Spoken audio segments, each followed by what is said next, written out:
Here we go. Yes. Thank you. All right. So this afternoon, we're here to talk about inclusionary housing. At the Commission's March 1st special meeting, staff was directed to come back to you with information about a feasibility study for inclusionary housing.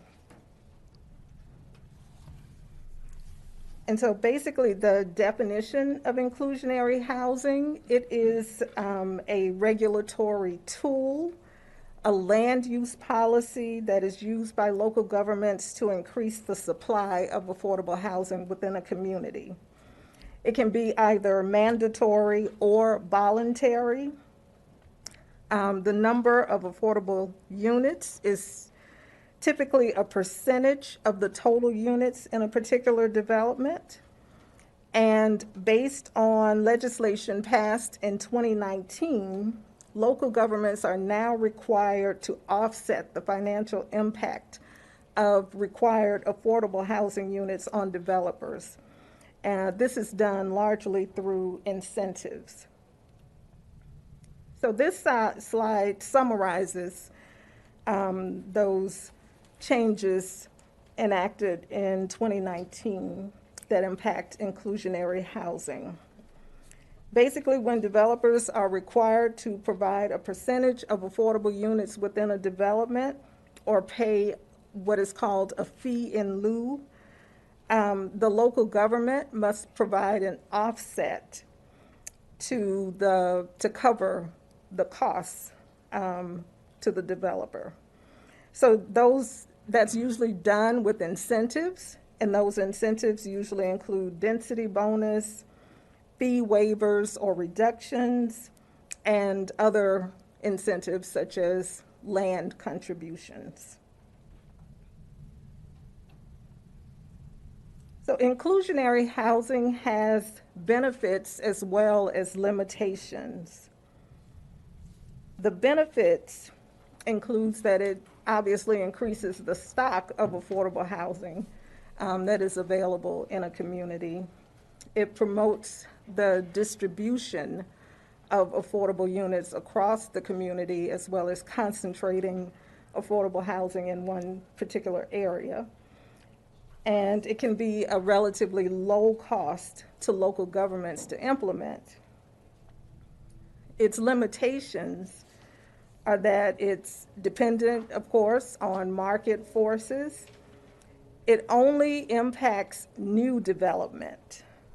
And the costs, even though we're now required to offset the cost to developers, they still can be passed on to the consumers of market rate housing. And there is a potential for inclusionary housing to be applied inconsistently across local jurisdictions. If one jurisdiction has inclusionary housing policies and another jurisdiction does not.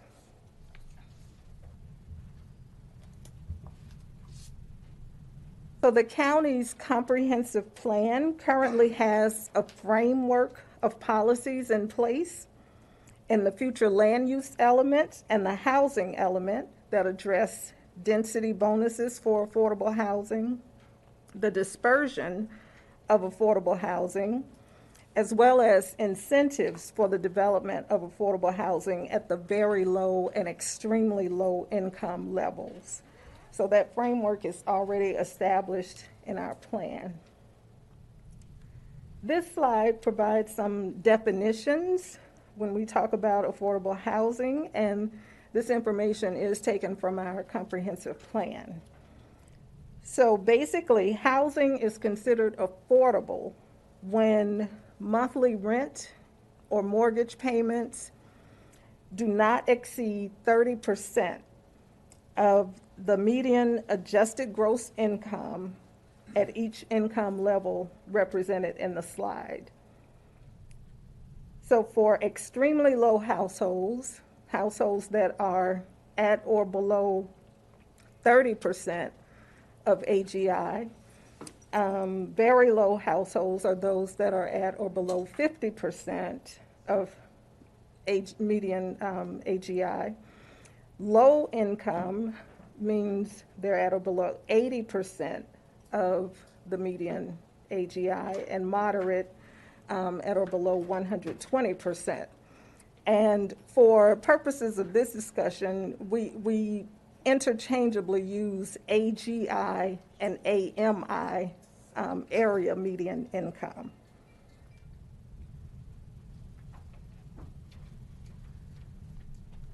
This is a list of considerations for how the policy design of inclusionary housing.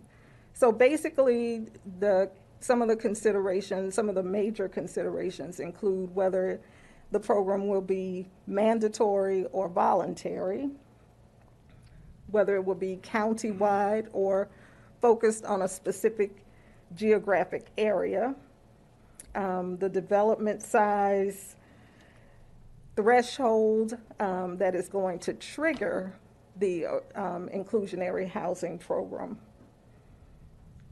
and what percentage of housing units will be required to be affordable, target income levels, design characteristics, the length of time the units are required to remain affordable, the incentives used to offset the costs to developers, the fee in lieu option and what that fee would be, and of course the administrative process for implementing the inclusionary housing program.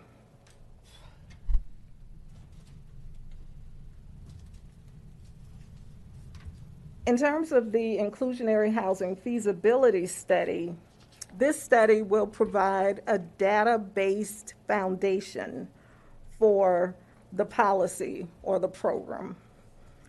It would examine how combinations of requirements and incentives may work for our unique circumstances, how they will impact the local housing market, and it helps determine the best level of requirements in a particular market. The study may also reveal that inclusionary housing is not feasible for a particular jurisdiction.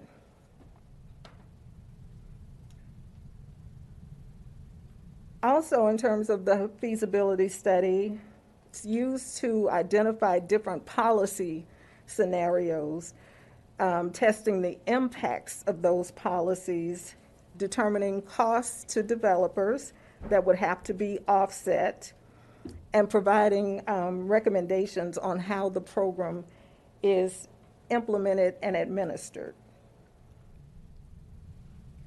One of the examples that we looked at, trying to find communities that have inclusionary housing programs, is the city of Tallahassee.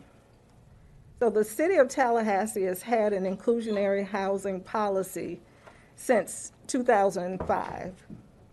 Their policy requires single-family developments of 50 or more units to set aside 10% for inclusionary or affordable units. There's also a fee in lieu option, and that option is negotiated on a case-by-case basis. So to date, the city of Tallahassee has built or generated 106 affordable units. And you have to take into account the timing of their policy. It happened just before the Great Recession. And so development came to a screeching halt, and the world as we knew it changed. So that impacted the viability of their program. So currently, the city of Tallahassee and Leon County are working together. Each local jurisdiction has adopted a new policy that is going to be rolled out in 2023. And so this new policy, basically the major changes are that they now will focus on developments of 10 or more units. They're also reconsidering their fee in lieu option amount. And they're going to include both single-family and multifamily developments. The Florida Housing Coalition did work with them as their consultant for those recent updates. Another example very close to home is the city of Gainesville. So their inclusionary housing policy is still under discussion. They did complete a feasibility study late last year, early this year, and the study analyzed potential strategies to address affordable housing issues in the city. More about the city's housing study.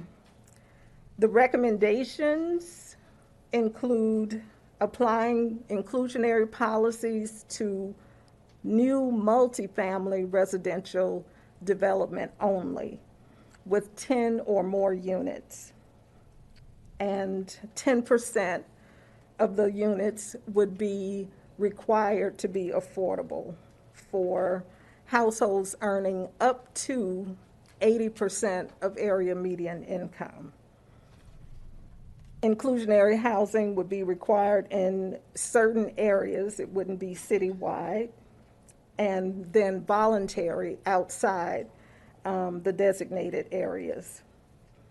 The recommendations also establish a fee in lieu option, and incentives include density bonuses and land contributions. The City Commission has not yet voted on whether or not to implement inclusionary zoning. In terms of consultant assistance for developing the feasibility study, we've provided some options. Florida Housing Coalition, of course, which is a nonprofit organization. I will mention that they have worked with a number of local governments, practically every local government in Florida that has inclusionary zoning use Florida Housing Coalition. So they do have a wealth of knowledge and experience. We also have an option for HR&A, the consultant used by the city of Gainesville. We have had preliminary conversations with Florida Housing Coalition to determine the scope and the cost if we were to move forward based on your direction. And so they did note that they are more than willing to work with the county, and they did offer that the scope of work could be done based on a phased-in approach over more than one fiscal year. Also, the Florida Housing Coalition, as I mentioned, did work with the city of Tallahassee. And then the final option we provided, Grounded Solutions Network, which is a national consulting firm. So in terms of implementing the inclusionary housing program, our internal development review and permitting processes would have to be revised.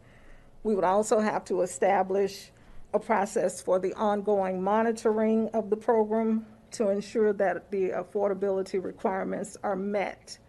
And speaking with staff from the city of Tallahassee, they have contracted with a local nonprofit agency to handle that portion of their program.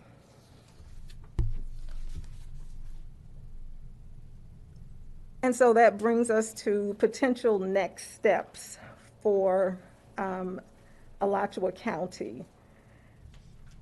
A variety of options could represent what happens next, including getting direct input from the Affordable Housing Advisory Committee and asking them to make a recommendation to the board, hosting additional workshops with the board, moving forward with preparing a scope of work for the feasibility study, and also initiating the RFP process to bid out the feasibility study. And of course, funding would need to be allocated by the board for the final two options. And I think I did not mention working directly with Florida Housing Coalition to develop the feasibility study. That is an option as well. And so at this time, I am happy to entertain any questions that the board may have. Commissioners? Commissioner Prutzia? So, of course, I'm always happy to hear from and to be a part of the Affordable Housing Advisory Committee. And so certainly as we move forward, I'd love to make sure that we get their input. But I will say that we've had several conversations at the Affordable Housing Advisory Committee, and I think there is general consensus that the concept of inclusionary zoning is a good one for the county to consider amongst the board, but with an understanding that the most important thing with doing inclusionary zoning is to design the policy well and to make sure that there's data and analysis that's done, because inclusionary zoning isn't a one-size-fits-all thing. It isn't a thing where you can take something that happened in another community and just adapt it to, just like move it over and adopt it in your community. It really has to be kind of based on your own situation on the ground here. And so I think that I'm certainly in favor of us moving forward with a feasibility study for inclusionary zoning and getting the data and information that's necessary to be able to do exactly what you all have on the slide. That is slide number, where is it? Slide number 8. Because I think that without that data and information, which is why I sort of was I think I was the one who made this motion a while back in March, was because I want us to move forward with that study. I want us to move forward with the feasibility analysis so we have the data and information in our own community to be able to make the decisions, make these policy decisions. I hear maybe some of these are things that you might need in order to be able to write the scope of work. So I'd be interested to know which conversations you feel are important for us to have in advance of that, and what questions we might want to ask the Affordable Housing Advisory Committee to consider to help you all refine a scope of work with someone like the Florida Housing Coalition, versus which things are more about or are things that would come out of that feasibility study and provide information that we could then have for consideration with the Affordable Housing Advisory Committee and then the board. And I guess in general, one of the things that I think is exciting is the opportunity to work with the Florida Housing Coalition, because they've done so much work with us in the past, and they've done some work in our community with community support services and other groups in the past, and we're lucky to have resources here in our own community like the Schimberg Center and others that perhaps could provide some of the ongoing monitoring type processes as well. So I feel like we have the pieces and the parts kind of floating around us, and I'm just excited about the opportunity to actually get the information to be able to make good decisions about how to do this well. Commissioner Cornell. Madam Chair, so I've got a number of questions, because we did have with the previous board a pretty extensive, I want to say kind of a 10-month process of stakeholder involvement and going down this road. So just to verify a couple of things, Ms. Bell, first of all, thank you for the presentation. So on slide 7, AGI, I've kind of gotten into this AMI, area medium income, but did I hear you say that AMI and AGI are used interchangeably? Yes, Madam Chair. The term AGI appears in our comprehensive plan, and right. So that's why we included it here, but it is basically the same thing as AMI, Okay. area median income. Okay, and I think also currently in our comp plan, this board has taken an approach that we're really only focused on, when we say affordable housing, those top two, extremely low and very low. Is that correct? There is a policy, Madam Chair, in the comprehensive plan, in the housing element. I believe I highlighted it in the previous slide. Yes, policy 1.2.8 talks about regulatory incentives for the development and redevelopment of housing affordable to very low and extremely low income households. Okay, so That is this, one of so our this board has taken a policy, so unless we change that, that we're focused on 50% and below AMI and 30%, so low and extremely low. Okay, so could I go to slide 13? So you said the city of Gainesville has studied and is considering establishing an inclusionary housing policy with the following parameters. 10% of units required to be set aside for households earning up to 80% AMI. So that's not low and extremely low. That would be just low, right? That would be 80%. I consider more like workforce housing. Madam Chair, the statement does say up to. So Up that to. would include extremely low, very low, and low. And you also say that they're looking at requiring it in certain geographical areas. So where? Madam Chair, I knew that question would come up, and their study does not identify where. And as I indicated, the commission has not yet acted on the inclusionary zoning recommendation. So that has not been established. Or You know when they're planning to hear this again? the last information I received from their staff, Madam Chair, was that they anticipated hearing it before the end of the summer. Of course, I can't wait for summer to be over. Just me. I think we all. Hot, but However, I don't know that that is going to happen. so I understood that they were doing the elimination of exclusionary zoning first, and then and they're looking at doing that in October, November maybe, and then a new board. We talked about that this morning. Then a new board, and then this second. Are you hearing that the existing board is going to take this up? I'm sorry, I don't mean to confuse the issue, Madam Chair, but my conversation with their staff happened a while ago. So as we know, A lot's happened since. Yes, a lot has happened, especially with the discussion and vote that they took on exclusionary zoning. And so that kind of added to, this process as well. So at this I would point, be shocked if they hear that. this year, I would. this calendar year, it likely won't happen. All right, let me go to the Tallahassee slide, which is slide 11, because this came up 3 years ago, and in my mind, this is what I remember, which was only one place in Florida has really tried this, and that was Tallahassee, not even Leon County. That was Tallahassee, which is a city, not a county. And it didn't work, but the timing was right before the Great Recession. And so my first question is, are there any other counties in the state of Florida that have either implemented inclusionary housing or have contracted to study inclusionary housing?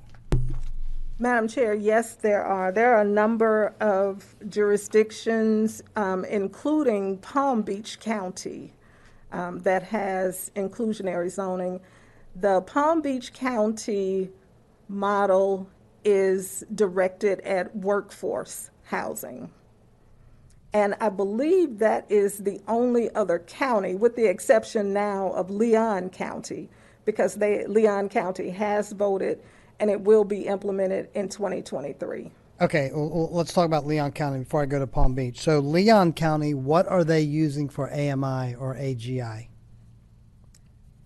Let me When you Let say me see if I have that. inclusionary units, how are they defining those inclusionary units? Because we define them as extremely low or very low, 50% or less.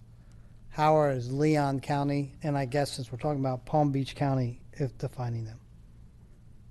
Madam Chair, I can speak to Palm Beach County from memory. They are, as I said, focusing on workforce. So it's 80% to 120% of area median income. I am looking through the information sent to me from Leon County right now to find their. So, Ms. Bell, while you're looking, if that's what Palm Beach County defines as inclusionary zoning, I would say that's not what we define it as affordable housing, because we've defined it as less than 50%, not 80 to 120%. So I wouldn't count them as an example because it's not less than 50%. 80 to 120% is very different. It's twice what 50 to 30% is. That I view that as, and there's nothing wrong with it. And look, we need all kinds of housing. I view that as workforce housing, which this county commission has taken an approach with limited funds. We're not going to focus there. We're going to let the market do that. We're going to focus on low and extremely low and very low. Now, that's a policy decision. We may change that. But right now, when someone says, what's the county doing for affordable housing, my brain goes to 50% less and 30% less. It doesn't go to 80% to 120%. Well, can I make a comment on that? Yeah. I hear you that their targets are different, and that's part of what that study would provide for us, right? Where are the gaps in your housing that you need the most? What kind of value do you have to provide to the developers? What is that gap in, the amount of money that they would make? But in terms of implementing the idea of inclusionary zoning, providing either voluntary or mandatory requirements for housing, and then figuring out how to make up those differences with incentives and basing that on data, there's still a good example of a county that's undertaken that process. Yes, Right. and so to respond, and then I want to get back to my question. When we come up with gaps, when we did our EAR, previous board, not this board, we talked about that where we really need to focus our dollars Is that low? is that extremely low and very low. And so even if we did this with 80 to 120, we wouldn't be addressing that gap. That's a whole different gap. And this board said, limited money, we're not going to spend money there. Now, our previous board. Now, this board may change that. But you can do it with 30 and 50. You can do inclusion. You could, but I'm asking where else in this state, what other county is doing this? I haven't heard one yet. What's Leon County? And so, Madam Chair, Leon County is addressing the new inclusionary housing program, the one that is going to be rolled out in 2023, will be addressing extremely low, very low, and low. They will be 0 to 80. They will be using both single family and multifamily. Okay. And again, I didn't mention this before, but one key issue with Leon County and the city of Tallahassee, when the city of Tallahassee rolled out their inclusionary housing program in 2005, they did not have a feasibility study. And so the one that they're about to launch had a feasibility study. And so they were able to, based on experience and based on the study, they were able to roll out what they feel is a better inclusionary housing program. And both jurisdictions have mirror ordinances. Okay, that's important. And that Tallahassee and Leon County, are they utilizing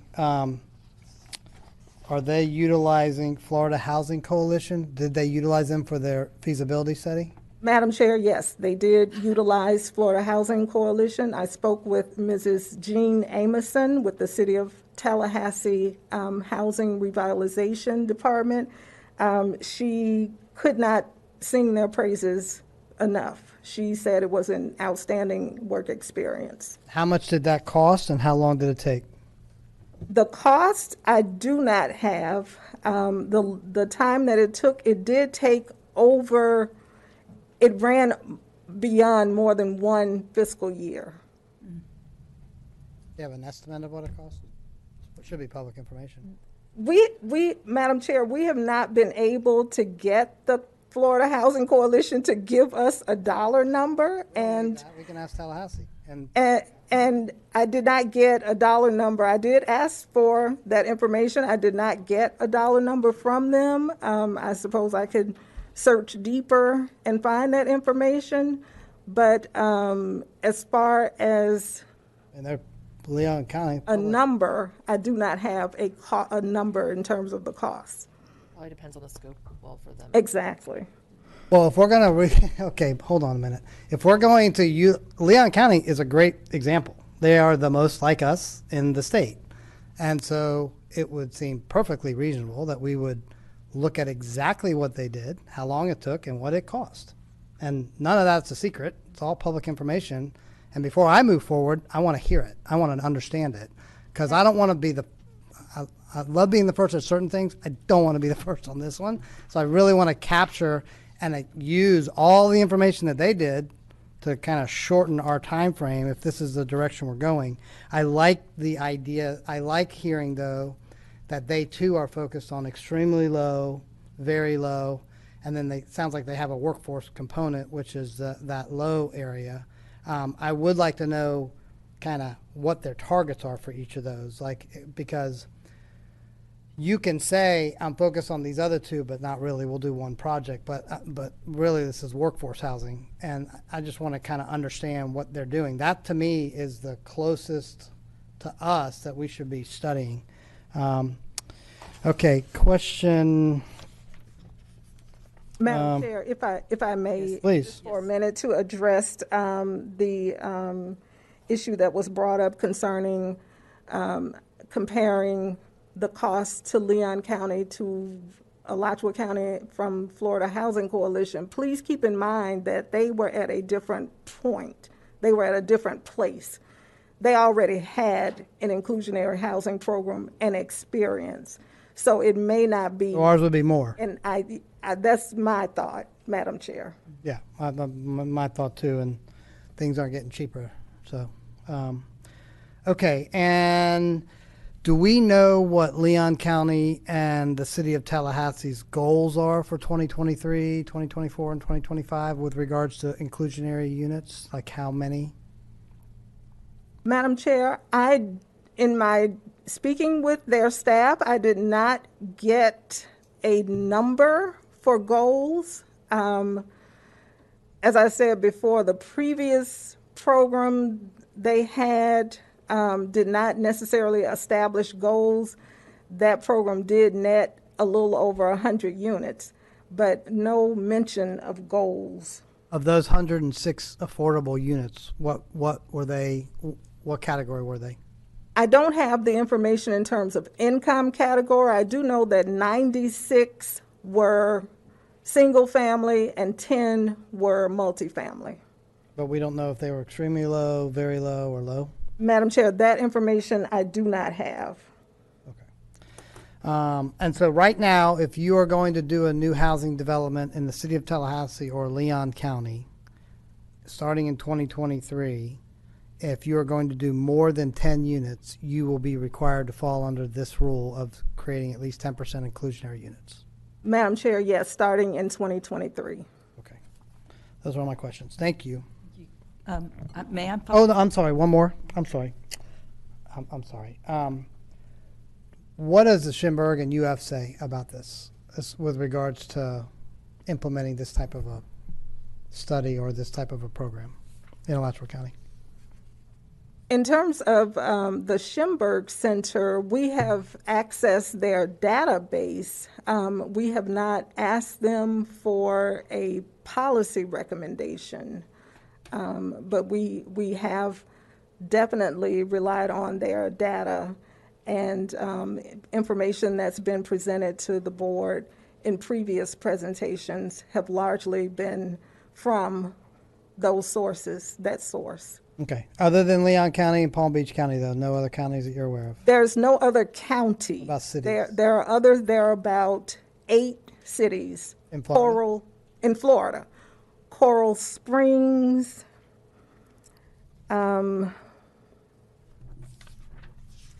I take that back regarding counties. There is one other county, Monroe County. It is not like any county in the world, so it's not a good comparison. And what percent are they using? Are they doing extremely low, very low, and low? Monroe County is similar to Palm Beach County, where it's a workforce, Madam Chair, situation. It is targeted at the 80% to 120%. Okay, and going back to the 8 cities, what are the other cities? Coral Springs. Coral Springs, Jupiter. I have that. Do you have the list. information? Is it on a page? What page? Page 31 of this. Got it. Jupiter, Village of Isla, Miami-Dade, Clearwater, Collier. Oh, there's Collier County. Okay. Some of them may have had a study and not done it. I believe Collier County fell under that category, Madam Chair, where they completed the study, but they did not implement affordable, inclusionary housing. Okay. That's all I have for now, Madam Chair. Thank you. Thank you. May I just ask a quiz question before I get to these other commissioners really quickly? What will this study actually tell us? Madam Chair, the study will be all-inclusive. It will examine our current situation in terms of affordability at all of these income levels. It will provide options in terms of creating a program that is specific to the needs of this community. So as has been stated, it's not like we can just pick up another jurisdiction's program and do what they are doing because it worked for them, because our situation is completely different. So it's going to look at our market forces. It's going to look at how fees and costs have impacted the market in the past. It's going to take all of that into consideration. It will be comprehensive. So that gives us a database for which we can make decisions that would be justifiable to the community as well. That is the intent of the feasibility study, is to provide the community with a data-driven foundation on which to determine whether or not inclusionary housing is feasible for their jurisdiction. Okay, thank you very much. Commissioner Prisia. So I think that again, I did ask for costs when I brought this up, and I understand you couldn't get quotes for costs without putting out an RFP and actually getting people respond. There might not be any. I think that they've realized that if they want to go in depth, sometimes there is some cost. A lot of the costs were covered, but if you keep reading on, it says something about possibility of some cost. So I think that it's hard to know until we develop a scope of work probably, and to find out if there's going to be costs or how much those costs would be. But I think that we've been having conversations about affordable housing you've been having them for longer than I have, but you've been having them for much longer. We have an entire advisory committee whose whole point is to provide ideas around affordable housing. We are putting on the ballot a sales tax initiative in part to help fund affordable housing. We have an affordable housing trust fund that was voted on by the majority of our voters last 2 times ago. I think in my opinion, we sort of have an obligation to do this study, to get the data and information so that we can make good policy. Because right now, it does feel very much like we want to do a lot of things, but we don't have all the information that we need to be able to make good decisions about what is needed, what is missing, what is possible. And so I guess to me, I hope we go forward with a study, a feasibility study. But in addition to that, I hope that we're making sure that what we get back is information about inclusionary zoning specifically. Like, what would that look like? How much would that cost, right? Like, what are the needs to be able to meet that very low and extremely low income? And what would the the cost benefit be, right, for developers? How do we make them whole per the statute and those sorts of things, but also looking at other things like linkage fees, it mentions existing development. Are there things that we can do? Like, I'd like to be able to expand that study a little bit beyond just inclusionary zoning to also look at the other components of affordable housing options, because there's things like linkage fees, which they're not exactly inclusionary zoning, but they're related. And I think they could be equally as valid in terms of opportunities to generate funding and opportunity to develop affordable housing. So, I guess, Ken, I hear you. You might not want to be the first to get out in front of inclusionary zoning. And I don't think we would be. I think there's other communities doing this. A lot of them are urbanized, very urbanized areas. But I think like those urbanized areas, they have a demand because they're running out of space and the cost of housing is going up, right? We have a lot of the same issues, and in essence, some of it is because a lot of our land is off the tax rolls. So we don't have the same, we don't have all the same tax base to be able to make some decisions and make investments that we might otherwise make into affordable housing. And so thinking about how we partner with the private sector. The other thing that I think is so important, and I don't understand the geographic areas, I'd be really interested to learn more about that, is that this creates a situation where affordable housing is spread throughout a whole community, which is what we want. A diversity of housing, a diversity of people and communities across our community makes us stronger. When we concentrate affordable housing in one area and you concentrate poverty in one area, it creates a lot of challenging issues. And we've heard that. We heard that loud and clear from folks who were really struggling with some of the most recent decisions about affordable housing development in this community. And so I think this gets us away from that idea and spreads affordable housing across all development in our community and helps. It's not the only thing that can address it, but I think it's a huge step in the right direction if the data bears out. The other thing that I hope that we'll include in that study is, or in the scope of work, is community conversation. So I hope that as we're going about the study and we get that data and analysis, that part of that is presenting that data and that analysis and that information to our community so that they can understand it and so that we can get feedback on the plans before we move forward. Because I think it's really important for our community to understand what it is we are hoping to do, and we get that feedback back before we move forward with any specific policies. Madam Chair, I do want to just mention that that is a huge part of the feasibility process, is engaging the community, because this is not something that you do to a community. It's something that should be done with the community.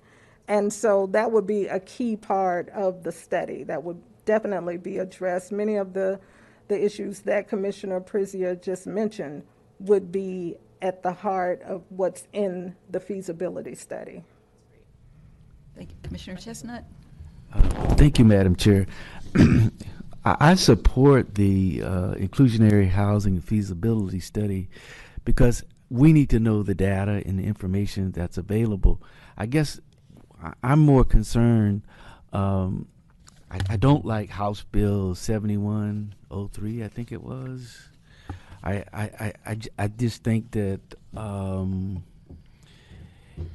it was more like a preemption to developers.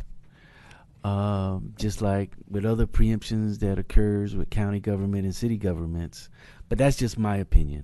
But I guess my concern would be more or less, how would we address the issue if we go to, I think you said 10%, and that's like 10 units per affordable housing with a developer. How does that really address the needs that we really have in Alachua County? How does it get to that? We still have to do other things to address that, especially the low and the very, very low or extremely low folks. So I'm just concerned in these incentives that we might give, what would the cost be to the county? Those are the kind of things I want to know. And if we could afford it or if we can't afford it.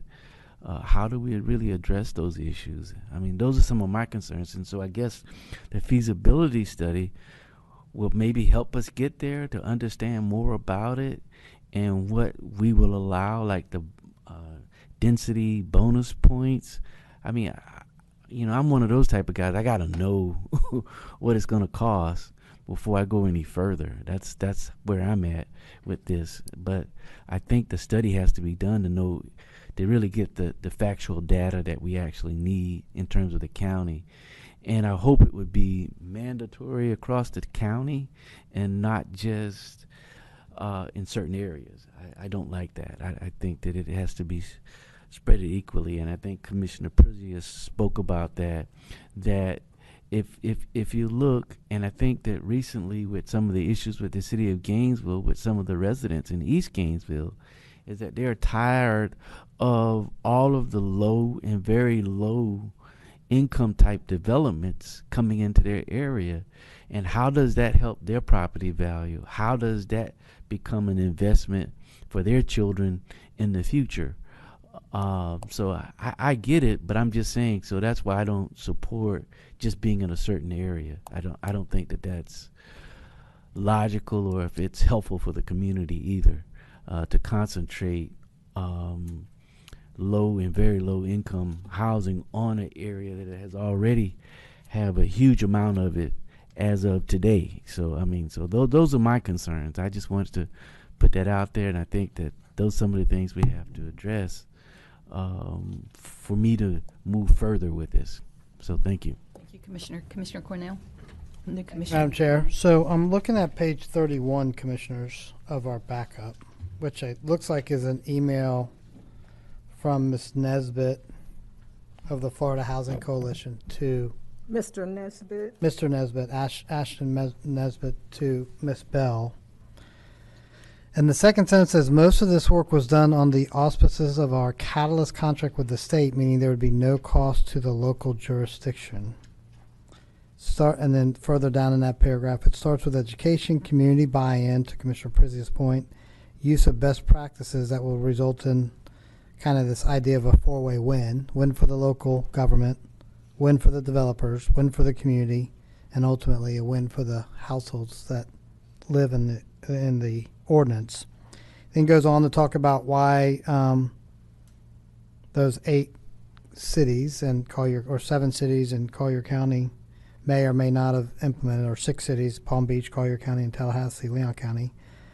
And then he gave us kind of 2 bullets, the feasibility study and then the implementation. And so I'm very interested in gathering more information. I agree with both Commissioner Chestnut and Commissioner Prizia that this idea of concentration of poverty has got to get dispersed throughout our community. I mean, we're going to have a discussion on the 13th, and the data is very clear that it has been concentrated to the east of Main Street.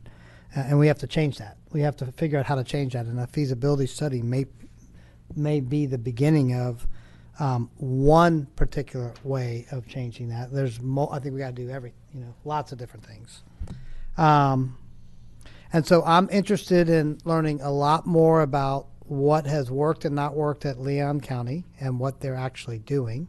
I think that provides us with a benchmark of Leon County, Alachua County, 2 pretty similar, not exactly the same. No one's ever exactly the same, but our 2 counties, they've got FSU, we've got the Gators, they got a lot off their tax rolls, we got a lot off our tax rolls. So it is a similar type county. So I want more of that data from staff. And then I would like to know kind of the scope of what a feasibility study looks like from the Florida Housing Coalition and what that would cost. That's another data point for me.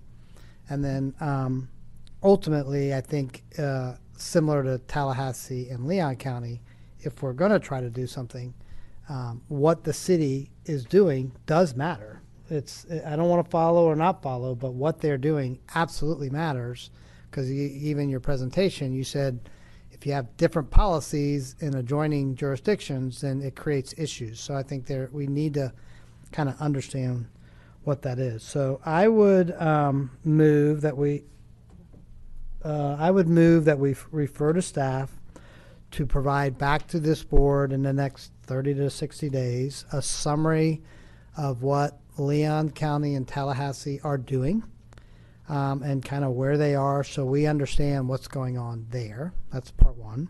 I'm sorry to interrupt, Madam Chair, but I just want to clarify that Leon County does not have a program now. Their program will take effect in 2023. For what they're planning to do in Yes. 2023. That So we have no data based on what they've been able to do in terms of inclusionary housing? because- that's not my motion. It's Okay, I'm what they sorry. are I planning- misunderstood. I'm sorry. What they're planning, maybe I misspoke. What they're planning to do based on the feasibility study that they've done and the work they've done with Tallahassee. What's that? I mean, didn't they just give it that 10 units? Yeah, but I want to know, Ms. Bell said that it's striated into extremely low, very low, and low, and I want to kind of know what their goals are and I want to know what their plan is. I want to understand what Leon and Alachua County's plan is starting in January or 2023 based on their feasibility study. So that's part one. Part two, that we request the Florida Housing Coalition to give us kind of a scope of work and a cost of what a feasibility study would look like in Alachua County, that if it makes sense to us, we could approve. Or put out on, I guess, I think we should get language from yeah, would we, Ms. Lieberman, would we get language for an RFP, or would we ask them to bring us back kind of what they're thinking about what a feasibility study would look like? Madam Chair, typically we don't bring you back language for RFPs. I would ask staff what they would propose with regard to that.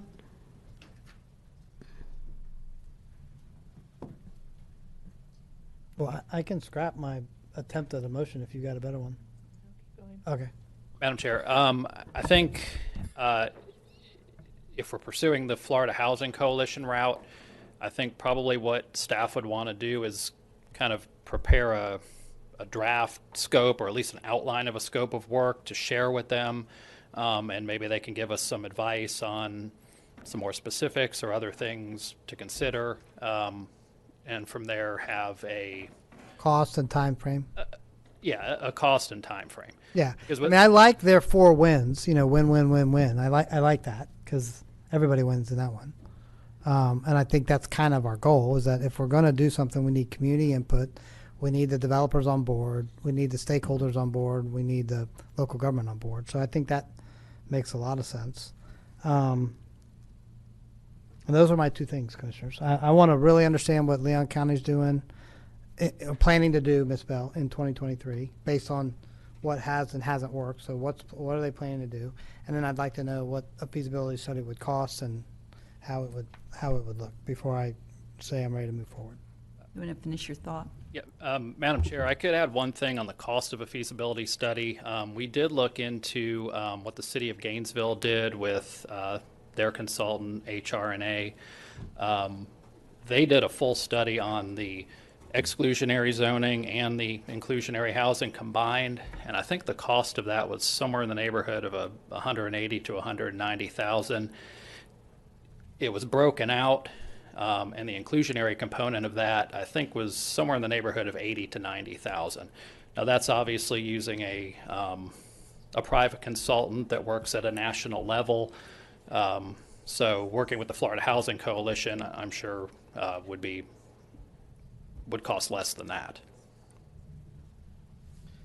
Yeah, so I guess my initial response to that is I'm less interested in paying a private consulting company hundreds of thousands of dollars and more interested in really talking to the people that worked with the county that looks most like us, especially one that seems to understand these issues and has worked at other counties from around the state. But those are my initial thoughts. So that's my motion. One is to ask for staff to bring us back more details about what Leon County is doing, and 2, to ask staff to get with the Florida Housing Coalition and develop a scope of work to bring back to us to review for a feasibility study. All right. I've got Commissioner Eagleglen who is waiting to speak. Did you? Okay. Commissioner? Thank you, Madam Chair.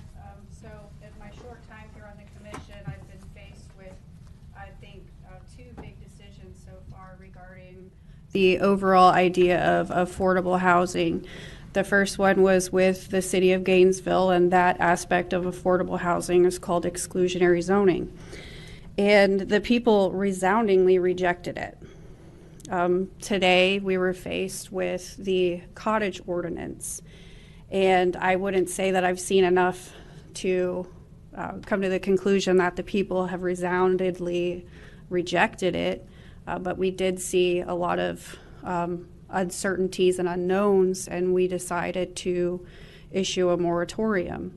So my question is, does the community really want these affordable housing measures?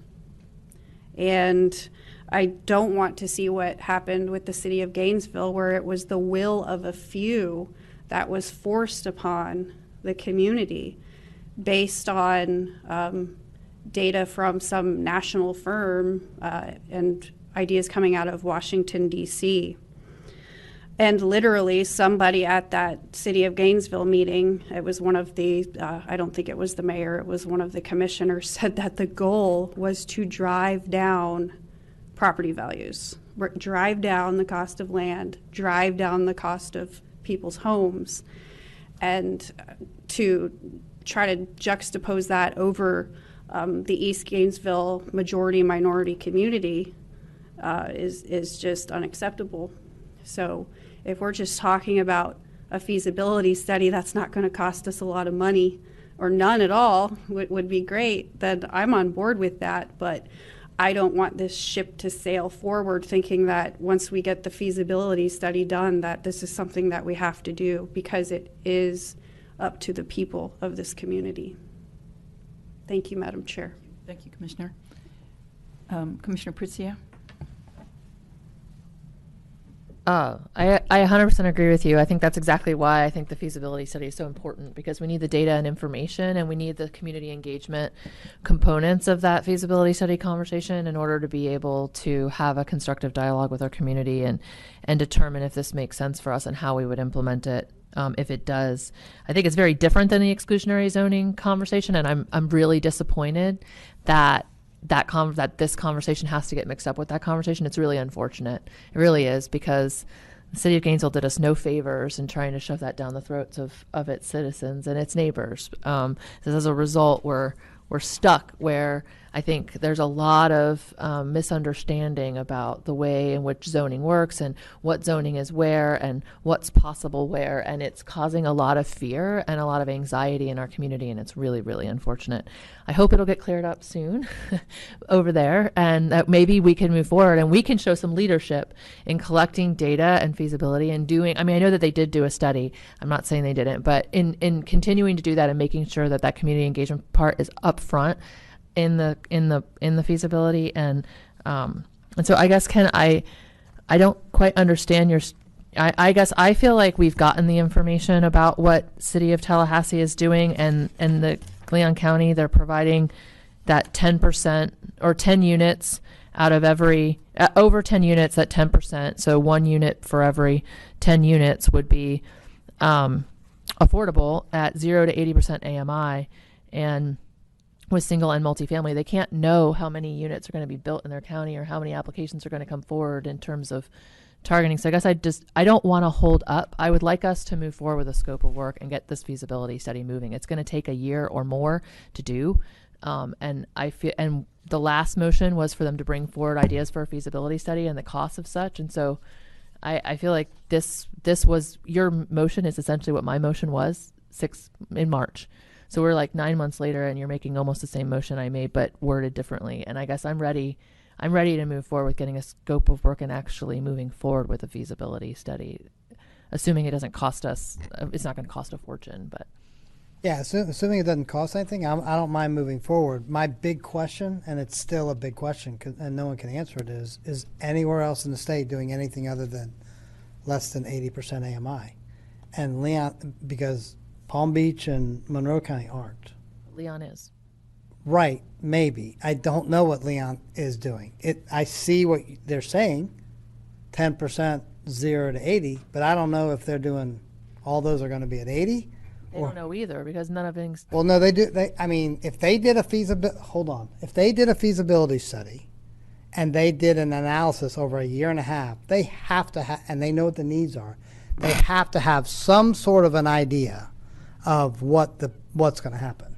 Otherwise, why do a feasibility analysis? I see what you're saying. And so But you what? wanna know what their feasibility study says.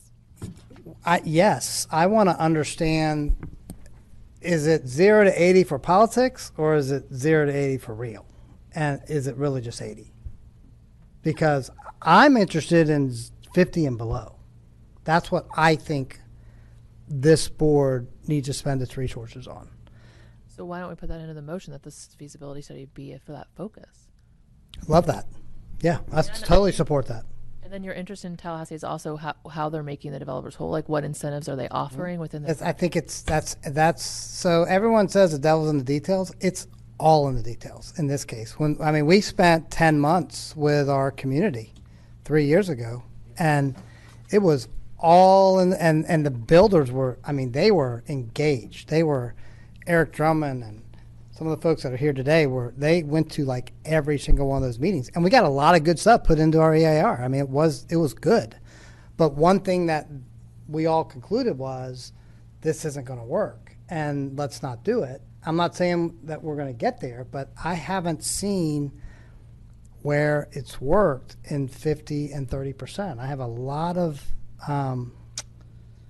questions about how that can work, and so I don't want to just say, well, Tallahassee and Leon's doing it, let's do it. If they spent a year and a half, they ought to know. That's not what we're saying. We're saying do a feasibility study. I'm okay. Yeah, I'm okay with that. I just think it should be focused, and I want to find out what they pass, what they're doing, what their study says. And we got a summary of it. We got a slide of it. I'm I want to see it. I want to read it. And I guess I hear you, and I do too. I don't want to delay. I guess I just feel like our feasibility study might say something completely different from there. So I hear you, and I want to know too. And it will help us understand the possibilities, maybe, or some of them. But I do think. I think we should just know the cost. Just tell us what it's going to cost. And yeah, I'm ready. I'm not does trying to say- slow walk it. I'm trying to just focus it. Okay. I did see that email also says that the cost may be more if we want to do more education and outreach in the actual engagement part, which just matters to this. So. Okay, then I would second that with the addition of. That I would support if you didn't like it. Yeah, I really just I'm going to get that. Tallahassee, whether we pass this motion or not. No, it's fine. I think it's important for it to come back and the conversation to continue. But I guess I would just say that scope of work, we bring back a scope of work with the intention of moving forward unless there's some major difference, and that it include. I guess my hope is that it also that feasibility study includes inclusionary zoning and linkage fees or other suggestions that the Florida Housing Coalition has for ways that we can increase affordable housing at the 50% AMI target and lower. Madam Chair, if I may, I would like to address the linkage fee issue, since it's come up a couple of times. I do want to point out that the feasibility study that we were discussing would focus on inclusionary housing. So linkage fees are a completely different tool as far as that goes. Linkage fees, and the county attorney can correct me if I'm wrong, require a nexus study because there has to be shown a legal connection between non-residential development and an impact on the affordability of residential development. So it's a completely different topic. Okay, so would that be a completely different study, or would it be a study done development by development? Madam Chair, the nexus study would be a completely different study from the feasibility study. All right, thank you. All right, anyone else? Where did the 10% come from? Did the 10% recommendation for 1 out of 10 units to be for affordable? Madam Chair, it has come up a number of times. The city of Gainesville has their study recommended 10% of multifamily developments of 10 or more units. Also, it's come up with the city of Tallahassee and Leon County, what they are about to implement, 10% of, so that's identified in their feasibility study. That percentage was identified when their feasibility studies were done. I think I was just thinking with the need, you know, it would be greater, that maybe with the need for housing, that it would be at least 20%, 2 out of 10. Again, Madam Chair, this is a tool. It's one of the tools that local governments can use. I see. There are others. So inclusionary housing is not going to address every single need for affordable housing. It is a tool. I see. And the other question, it's not really a question, it's a concern about the amount of time it's going to take for a study like this. Does that mean that we would still be able to move forward on projects or ideas that we have? We're not putting anything on hold. We're still moving forward. We're just waiting for the information to come a year later or whenever it gets here. But that's not going to prevent us from moving forward with any projects that we have now. Madam Chair, yes, that is correct. Okay, because I just don't want any more delays or to feel like that we're being delayed in any way. From what? From making sure that this housing is happening now. That we are making sure that whatever we come forward with in terms of projects that are coming up, any nonprofits that we have coming into the community, that we have the options to keep moving forward without being restricted by time or waiting on results of a study. That's all I'm saying, or asking. And I just want to make sure we keep moving forward while we're waiting for the results. Yes. That wouldn't have anything to do with affordable housing stuff in terms of funding we get from the state or what we've set That's what I'm aside. just So asking. I it just wouldn't wanna make stop sure. that. Yeah, that's all I'm This making is sure. this is more like market rate housing we're talking about now, though, not the affordable housing stuff, right? I mean, in terms of what we get from the state and federal government. So, funding. Madam Chair, the feasibility study would not in any way impact the county in terms of community development block grant or State Housing Initiatives Partnership, also known as SHIP. It would not affect any of that. None of it's determined. That's correct. Okay, thank you. Thank you. You're good. See, but you're more experienced than I am. You've done this longer. But thank you. Anyone else have questions for Ms. Bell? Thank you. Thank you. Is there a motion? Okay, yes, we do have a motion on the board. Thank you. Okay, and you seconded it. Do we know what the motion is? Could we do it one more time? Sure. So it's to ask staff to bring back to us the details of the 2023 City of Tallahassee and Leon County inclusionary housing policy, what they're doing, what their goals are. And then the second part is to work with, I guess, the Florida Housing Coalition to develop a scope of work for a feasibility study All right, we have a motion in a second. with a focus on, 50%, with a specific focus on 50% of AMI and 30% AMI, which is extremely low and very low. Okay, thank you. Commissioners, any other comments? No? All right. All right, all in favor of the motion, say aye. Aye. Those like sign opposed? All right, thank you. That motion passes 5-0.